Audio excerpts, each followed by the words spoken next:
ముందే చెప్పిన SS news. Central bank chairman గా ధనుంజయ రెడ్డిని పదవి వరిస్తుందని 1కి 10 సార్లు చెప్పిన ఎస్ఎస్ న్యూస్. నెల్లూరు జిల్లా సెంట్రల్ బ్యాంక్ చైర్మన్ పదవి ఖచ్చితంగా మంత్రి రామనారాయణ రెడ్డి కుడి భుజం లాంటి మెట్టుకూరు ధనుంజయ రెడ్డికే వస్తుందని ఎస్ఎస్ న్యూస్ 1కి 10 సార్లు గతంలో టెలికాస్ట్ చేసిన విషయం తెలిసిందే. చెప్పిన విధంగానే మెట్టుకూరు ధనుంజయ రెడ్డిని సెంట్రల్ బ్యాంక్ చైర్మన్ పదవి వరించింది.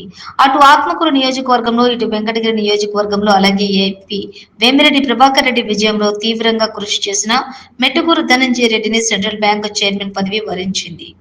2014 నుంచి 19 టీడీపీ ప్రభుత్వంలో సెంట్రల్ బ్యాంక్ చైర్మన్ గా అద్భుతంగా విధులు నిర్వహించి మంచి పేరు తెచ్చుకున్న ధనుంజయ రెడ్డి అయితేనే ఆ పదవికి సరైన న్యాయం చేస్తాడని రాష్ట్ర ముఖ్యమంత్రి చంద్రబాబు నాయుడు, యువ నాయకుడు లోకేష్ భావించి మరలా ధనుంజయ రెడ్డికి సెంట్రల్ బ్యాంక్ చైర్మన్ పదవి అప్పగించారు.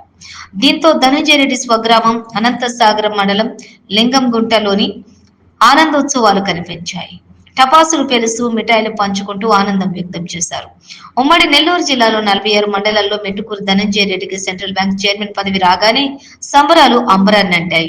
ప్రతి ఒక్కరికి మంచి చేసే మనసున్న ధనుంజయ రెడ్డికి మళ్లీ సెంట్రల్ బ్యాంక్ చైర్మన్ పదవి రావటం చాలా ఆనందంగా ఉందని ప్రతి నోట వినిపిస్తోంది. ప్రజాబలం, ఆర్థిక బలం ఉన్న ధనుంజయ రెడ్డి మునుముందు మరిన్ని ఉన్నతమైన పదవులు అధిరోహించాలని నెల్లూరు జిల్లాలోని ప్రజలందరూ కోరుకుంటున్నారు.